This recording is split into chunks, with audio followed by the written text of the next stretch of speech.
एक कलश का पात्र, लोटा तांबे का, या मिट्टी में रखा हुआ जल पात्र में लेकर एक बेलपत्र का छोटा सा भाग उसमें छुआया हुआ, और फिर निवेदन कर रहा हूं अगर बेलपत्र उस दिन नहीं मिले तो पात्र लेकर चले जाना मंदिर में।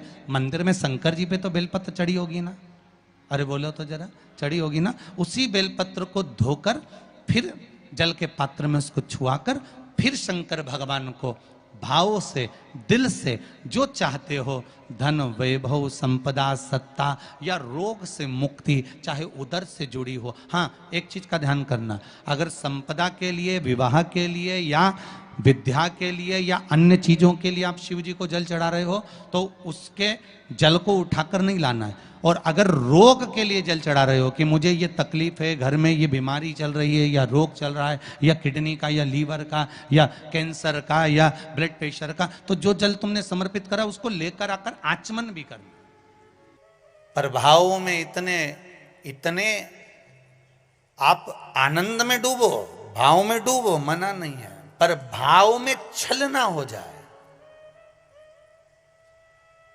भाव में पाप कृत्य ना हो जाए, और भाव में आप पाप कृत्य में ना डूब जाएं, इसका स्मरण रहे।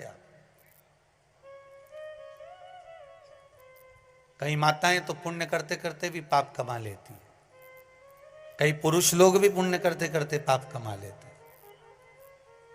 तुलसी जी को दिया लगाने गई, तुलसी जी को दिया घुमा के तुलसी जी के कुंडे में धरी आई।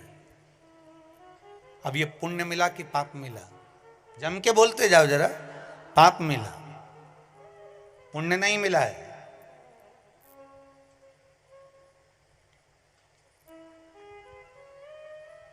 इसको पुण्य कमाना नहीं कहा। जिस तुलसी के क्यारे में तुमने दिया रखा, तुलसी मैया ही मन में सोच रही काहे को आ गई, रोज शाम पड़ आया जाती है, मन को इतना घबरा देती है कि आग लगा के जाएगी। पवन देवता से रोज विनती करती हूं कि ये दिया जलाए और तू हवा चला। तो तुम जब जब दिया लगाने जाती हो तो इतनी देर से हवा नहीं चलेगी, पर दिया लगाने बैठी कि हवा चली। वो हवा क्यों चले कि मैया तुलसी भी भगवान से के थोड़ी चला दो, नी जले इसकी माचिस, ये आग लगा के मारेगी। पुण्य कमाने का मन में विचार था, मालूम पड़े पाप कमा कर जा रहे हो तो उसका कोई भाव नहीं है, उसका कोई आनंद नहीं है, उसका कोई लाभ नहीं है महाराज जी हो, उसकी कोई श्रेष्ठता नहीं है। ये